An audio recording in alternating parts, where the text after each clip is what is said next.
지난 시간 내용을 한번 생각해 보겠습니다. 세상을 떠나 광야로 모여든 사람들을 효과 있는 시스템으로 훈련하는 것을 수련원이라고 했는데요. 기독교 역사에서는 이것을 수도원이라고 불렀습니다. 수도원의 영성의 특징을 한마디로 표현하면 리듬이었습니다. 리듬이란 비슷한 움직임의 어떤 반복을 뜻하는 것이죠. 신앙을 위한 행동들을 규칙적으로 하면서 영성을 길러내는 것이 수도원 영성이었습니다. 그러면서 노동, 그러니까 일과 기도가 연결되어서 반복되어야 한다라는 것을 말씀을 드렸습니다. 일과 기도, 그리고 삶과 기도가 연결된다면 우리는 수도원에 살지 않아도 수도원 같은 리듬을 얻어낼 수 있다라는 것이 지난 시간 내용이었습니다. 오늘은 기독교 역사 중에, 기독교의 신학 중에 가장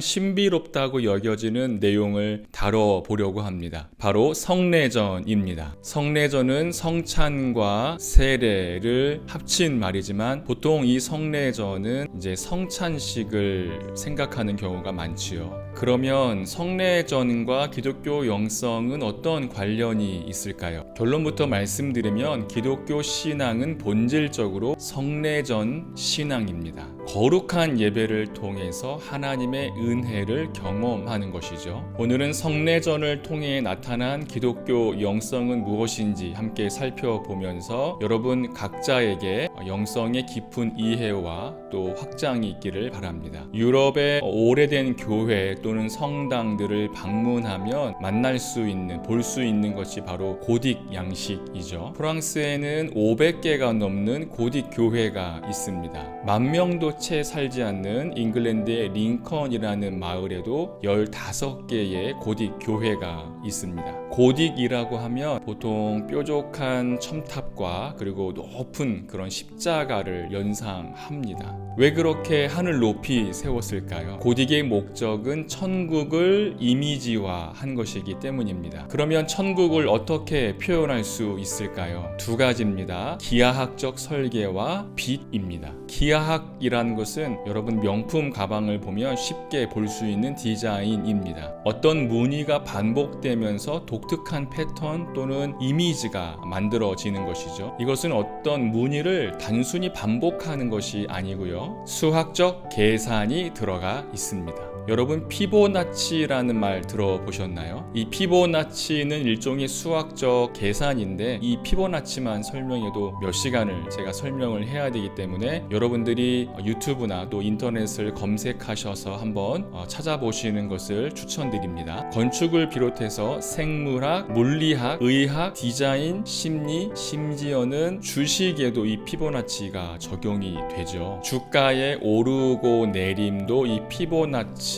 의해서 움직인다는 것입니다. 피보나치만 공부하셔도 여러분 주가를 맞출 수 있습니다. 갑자기 눈이 번쩍 띄어지시지 않으십니까? 고딕 양식은 이렇게 수학적으로 설계된 것을 말합니다. 인간 세상은 완벽하지 않기 때문에 항상 예외가 생기고요. 반면 천국은 완벽한 곳이기 때문에 하나님께서 지으시는, 하나님이 거하시는 교회는 완벽한 비율로 지어져야 하는 것입니다. 그래서 고딕 양식은 단순히 높은 것만을 가리키는 것이 아니라 수학적 계산에 의해 완전한 비율로 천국을 이 땅에 표현해낸 것이다 라고 말씀드릴 수 있습니다. 고딕 양식의 두 번째 특징은 빛입니다. 중세시대의 빛은 하나님의 계시를 상징했습니다. 보이지 않으시고 감추어진 하나님께서 빛으로 나타나셔서 인간에게 깨달음과 계시를 말씀하실 때에 자신을 빛으로 나타내신다 라는 것을 표현하는 것입니다. 그래서 고딕 교회는 최대한 빛이 많이 들어오도록 했습니다.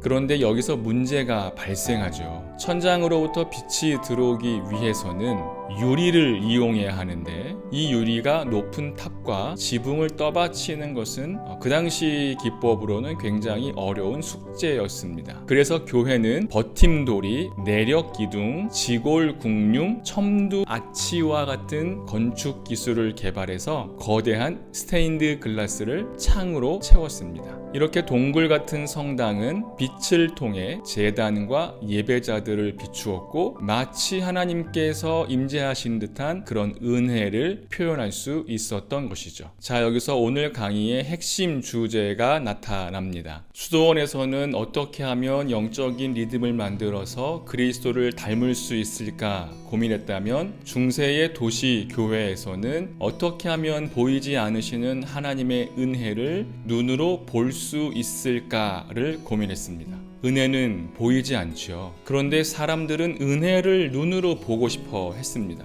하나님이 어떻게 존재하시고 어떻게 지금 이 자리에 임재하고 계시고 예수님의 고난과 부활의 그 은총을 눈으로 그리고 온 몸으로 경험하고 느끼고 싶어 한 것입니다. 그래서 교회를 고딕 양식으로 지은 것입니다. 천상의 완벽함을 수학적으로 계산하여 설계했고, 천국의 위대함과 웅장함을 높은 지붕과 탑으로 표현했고, 하나님의 임재와 계시를 스테인드 글라스를 통하여 여러 가지 빛으로 표현해낸 것입니다. 그래서 사람들은 교회 안으로 들어오는 것만으로도 하나님의 임재와 영광을 느낄 수 있었던 것이죠. 유럽의 대성당을 두오모라고 하죠. 이런 고딕 양식의 성당을 가보신 분들은 그 느낌이 어떤 것인지 이해하실 것입니다. 이렇게 보이지 않으시는 그리스도의 은총을 눈으로 보고 느끼게 하는 것이 바로 고딕 양식의 목적이었습니다. 자, 그러면 고딕 양식으로 지어진 교회 안으로 들어가기만 하면 하나님의 임재를 느낄 수 있을까요? 중세의 신학자들과 목회자들은 단순히 교회를 은혜롭게 짓기 위하여 그런 기하학적 패턴과 빛을 응용해 교회를 지었을까요? 고딕 양식은 수단이지 목적은 아니었습니다. 다시 말하면 그런 기하학적 고딕 양식을 통해서 이루고자 하는 다른 목표가 있었다는 것이죠. 바로 거룩한 예배, 즉 성례전입니다. 성례전은 성찬과 세례를 합친 말이라고 서두에 말씀을 드렸습니다. 그렇다면 성례전 영성이란 성찬과 세례 같은 거룩한 예배를 통하여 하나님의 은혜를 느끼고 경험하는 것을 말합니다. 다시 말해서 보이지 않는 하나님을 성례전을 통해 보여주는 것이죠. 지금 우리 개신교회는 보이지 않는 하나님을 말씀으로 표현합니다. 말씀을 통한 은혜의 전달이 우리 개신교회의 최고의 영성이죠. 그래서 설교가 그렇게 중요한 것이죠. 목회자는 다른 어떤 것보다 설교를 잘 해야 합니다. 이 부분은 제가 나중에 복음주의 영성을 설명할 때에 다시 말씀을 드리겠습니다. 교회는 4세기부터 종교개혁이 발생했던 16세기까지 약 1000년 동안 말씀이 아닌 성례전으로 하나님의 은혜를 전달했습니다. 성직자들은 어떻게 하면 성례전을 통해 은혜를 끼칠 수 있을지 고민한 것이죠. 또 성도들도 어떻게 하면 이 성례전을 통해서 하나님의 은혜를 경험할 수 있을까 집중했습니다. 그래서 교회는 당연히 이 성례전에 신경을 쓸 수밖에 없었고, 성례전을 은혜롭게 하기 위하여 모든 에너지를 다 쏟을 수밖에 없었던 것이죠. 성례전의 가장 중요한 예식이었던 성찬식은 그리스도의 죽으심과 고난을 기념하며 포도주와 떡을 나누는 거룩한 만찬입니다. 포도주는 주님의 피를, 빵은 주님의 몸을 상징합니다. 초대 기독교 공동체의 영성을 설명드리면서 이교도들이 그리스도인들이 행했던 이 성찬식을 보면서 고발했다고 제가 말씀을 드렸죠. 그리스도인들이 살과 피를 먹는다, 그러니까 인육을 먹는다라고 착각하고는 신고한 것입니다. 지금 우리는 이 성찬식에 사용하는 포도주와 떡이 실제 주님의 몸과 피라고 믿지 않지만, 중세까지 기독교인들은 실제 주님의 살과 피라고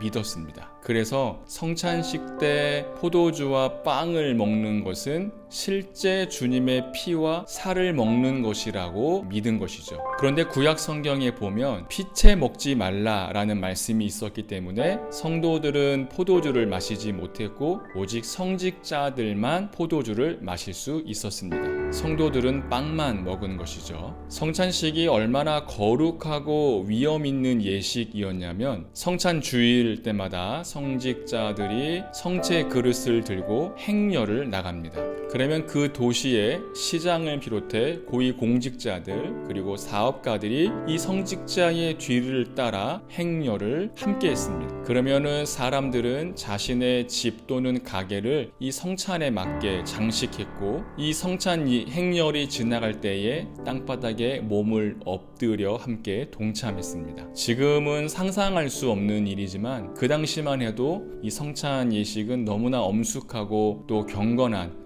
그런 하나님의 임재와 다름 없었기 때문에 많은 사람들이 이렇게 동참한 것이죠. 성직자들은 성찬식 중에 포도주를 흘리면 혀로 핥아 먹었습니다. 지금은 어떻게 하는지 모르겠네요. 예전에 어떤 교회에서 한 목사님께서 성찬식을 이렇게 진행하다가 포도주를 따르는 과정 속에서 조금 흘리게 되셨습니다. 그런데 그 흘린 포도주를 발로 밟아서 닦는 것을 제가 본 적이 있습니다. 그때 제 느낌은 성찬을 대하는 자세가 참 많이 다르구나 라는 것들을 느끼게 되었습니다. 지금 우리는 유아 세례, 또 성인 세례, 입교 같은 세례가 전부이지만 중세 시대만 해도 여러 종류의 성례가 있었습니다. 그리고 지금 가톨릭에서는 7개의 성사, 그러니까 거룩한 예식이 진행되고 있는데요. 이 7가지 성사를 이제 다 다루기에는 시간적인 어려움이 있기 때문에 그냥 그 정도가 있다는 것만 여러분들이 기억하시면 될 것 같습니다. 바울이 결혼을 교회와 그리스도와의 연합으로 비유했다는 것을 기반으로 결혼은 기독교에서 아주 중요한 예식 중 하나입니다. 그래서 결혼 예식, 그 결혼 성사가 엄청 무겁고 그리고 위험이 있습니다. 간혹 성도님들 중에서 이제 자녀분들의 요청에 의해 성당에서 결혼 그 성사를 하고 오신 분들이 계시는데요. 2시간 동안 앉았다 섰다를 반복해야 하는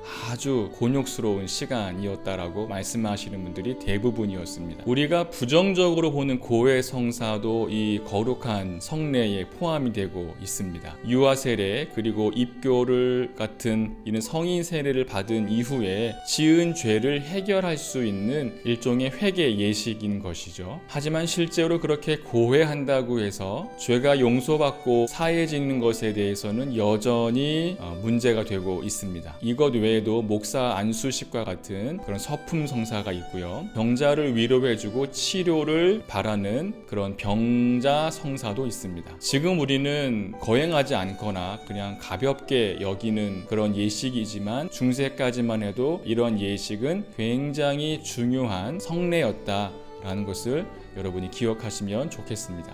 이런 성찬식 그리고 성례 외에도 또 한 가지 두드러지는 그런 성례가 하나 있는데요. 바로 성지순례입니다. 중세의 성도들은 이 성인들의 신앙과 생애를 매우 귀하게 여겼습니다. 그래서 성자들이 살아가면서 이용했던 그런 생활용품들, 이 모든 유품들을 굉장히 의미 있게 여기고 그것을 직접 보거나 만지면 그 성자들, 그 성인들의 신앙을 이어받을 수 있다라고 믿은 것이죠. 그 성인들의 위대한 신앙과 영적인 권능이 그 유품에 담겨 있다고 믿었기 때문에 그것을 보고 또 만지기 위하여 먼 곳까지 성지순례를 가게 된 것입니다. 성자들의 유품은 단순한 어떤 물건이 아니라 성령과 연결되는 접촉점이었습니다. 성경책, 머리카락, 뼈, 숟가락, 심지어 그들이 입었던 속옷까지 사람들은 이 성인들의 유품을 매우 의미 있고 가치 있게 여겼습니다. 당연히 이 유품들이 모인 곳을 사람들은 몰려가기 시작한 것이죠. 먼 거리를 기도하면서 걷고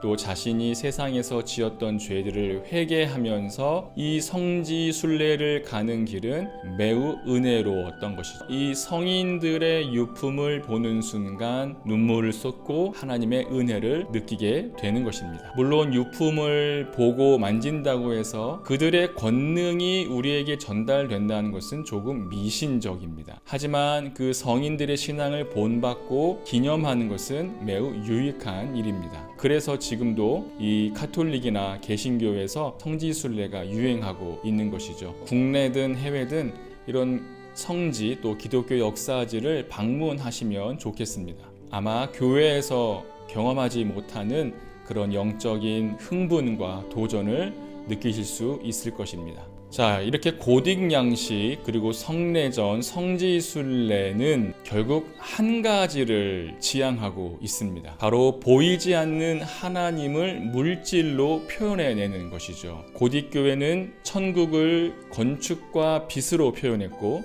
성찬식은 그리스도의 그 은혜를 빵과 포도주라는 물질로 표현했고, 성지순례는 신앙의 유산을 유품으로 표현한 것입니다. 물론 이 모든 것들에는 오용이 있습니다. 그러니까 잘못된 방향으로 이용될 수 있다는 것이죠. 그래서 중세교회에는 이 고딕 양식에 대한 비판도 적지 않았고, 성만찬에 대한 논란이 많았으며 성지순례에 대한 지적도 굉장히 많았습니다. 루터, 칼빈, 쯔빙글리는 이 성찬에 대한 이해가 너무 달라서 서로 비난하고 그리고 다투기까지 했습니다. 하지만 그만큼 이 중세 시대까지 성례전은 매우 중요했다는 것을 의미합니다. 영성의 전부라 해도 과언이 아닌 것이죠. 이 성례전을 통해 신앙의 모든 것을 보여주어야 했고 경험해야 했기 때문입니다. 자, 그러면 우리는 이 성례전적 영성을 어떻게 회복하고 또 적용할 수 있을까요? 중세 교회는 이 성례전을 통해서 복음을 구체화 시켰습니다. 즉 복음을 물질로 보여준 것이죠. 기독교 복음은 물질적입니다. 이 말을 여러분들이 잘 이해하셔야 됩니다. 성경에 보시면 하나님은 온 우주 만물을 물질로 만드셨습니다. 하나님의 위대하심과 그 거룩한 질서를 창조로 표현해 내신 것이죠. 자연주의 영성가들은 그래서 자연을 볼 때마다 하나님의 위대하심과 그 거룩하심을 온 몸으로 느낄 수 있는 것입니다. 하나님의 능력과 그 권능이 자연이라는 물질로 표현됐기 때문입니다. 예수 그리스도의 성육신도 마찬가지죠. 성육신이란 하나님이 인간이 되신 것입니다. 하나님이 어떻게 인간이 될 수 있어? 하나님이 어떻게 살아계셔? 라는 질문에 우리는 그리스도의 성육신으로 믿고 이해할 수 있는 것이죠. 성육신, 하나님께서 인간이라는 물질로 나타나신 것입니다. 예수님은 천국을 물질로 표현하셨습니다. 씨 뿌리는 비유, 포도나무 비유, 그물과 물고기 비유, 양과 염소 비유 등 이 모든 비유들은 천국을 물질로 이야기해 주신 것이죠. 그러니까 복음은 추상적이 아니라 구체화되어야 합니다. 물질로 보여주어야 한다는 것이죠. 이것이 성례전 영성입니다. 교회 다니는 게 뭐가 좋아? 예수 믿으면 뭐가 달라져? 하나님이 어디 계셔? 라는 말에 말로 대답하면 너무 좋지요. 하지만 성례전 영성은 이 모든 질문에 눈으로 보여주면 되는 것입니다. 그러면 우리가 보여주어야 하는 물질은 뭘까요? 바로 나 자신이죠. 우리는 하나님의 은혜를, 그리스도인으로서의 행복을 나라는 물질로 보여주어야 합니다. 우리는 교회 안에서 다 은혜로운 사람들입니다. 그러니까 봉사하는 모습을 통해 선교와 섬김의 모습을 통해서 그리스도에 대한 사랑과 신앙이 구체화되는 것이죠. 그래서 그리스도인은 무엇보다 교회 안에서 그 은혜를 몸으로 보여줄 수 있어야 합니다. 더 나아가 삶의 자리에서 그리스도를 보여줄 수 있어야 하는 것이죠. 말이 아니라 행동으로, 실천으로 구체화시켜야 합니다. 집안에서 식구들에게 어떻게 하나님의 은혜를 물질로 표현할 수 있을까요? 예전에 섬겼던 교회의 한 집사님은 집안의 한 방을 기도의 방으로 만드셨습니다. 그 방에는 십자가와 또 성경책, 기도 의자가 있고요. 절기 때마다, 그러니까 사순절, 또 고난주간, 부활절, 성탄절 이런 절기 때에 맞춰서 그 방을 장식하셨습니다. 그 방은 예수님의 은혜를 구체화시킨 곳이죠. 그래서 부부 싸움을 하시더라도 그 방에 들어가서 기도하고 나면 조금 더 쉽게 그리고 아주 은혜롭게 그 문제들을 해결해낼 수 있었다라고 하셨습니다. 말로만 사랑하자, 하나 되자라고 말하는 것이 아니라 그리스도의 은혜를 함께 나눌 수 있는 그 물질을 구체화시켜서 그것을 실제 삶으로 행동한 것이죠. 또 제가 아는 어떤 한 분은 공장을 운영하셨는데 그 공장 옆에 5층짜리 건물을 또 하나 지으셨습니다. 근데 그 건물은 1층부터 3층까지 직원들의 어떤 여가 그리고 쉼터를 제공하는 공간으로 사용하셨고 4층과 5층은 선교사들을 위한 게스트하우스를 마련해 놓으셨습니다. 선교사님들이 여러 분 들어오실 때에는 직원들이 자신들의 공간을 양보하셨습니다. 그 공장의 직원들과 제가 경건회를 한 적이 있는데요. 교회에 다니지 않는 분들이 약 80%였습니다. 그런데 그분들은 사장님을 보면 하나님이 진짜로 계시는 것 같다라고 말했습니다. 그 집사님은 자신이 가지고 있는 자본으로 하나님을 구체화시킨 것이죠. 나는 어떻게 세상에 대해 성내전이 될 수 있는가? 이것이 우리의 과제이고 성내전 영성을 회복하기 위한 중요한 질문이라고 저는 생각합니다. 예수님의 성육신이라는 이 거룩한 신비를 믿으면서 동시에 예수님의 그 성육신과 같이 우리도 삶의 자리에서 우리의 믿음을 구체화시키는 그런 영성가들로 살아내시기를 바랍니다. 여러분, 신앙은 신비이면서 동시에 현실입니다. 그 신비로운 은혜를 경험하시면서 또 그 은혜를 실제의 우리의 삶에 구체적으로 보여줄 수 있는 그런 우리의 신앙이 된다면 우리는 성내전 영성가가 되는 것이죠. 저와 여러분이 이런 위대한 성내전 영성을 회복하여서 우리가 있는 곳마다 예수님의 은혜를 보여주고 예수님의 그 존재와 하나님의 거대한 위엄과 그 거룩함을 실제로 보여줄 수 있는 그런 저와 여러분이 되시기를 간절히 바랍니다. 저는 또 다음 주에 유익한 내용으로 찾아뵙겠습니다. 한 주간 평안하시기를 기도합니다.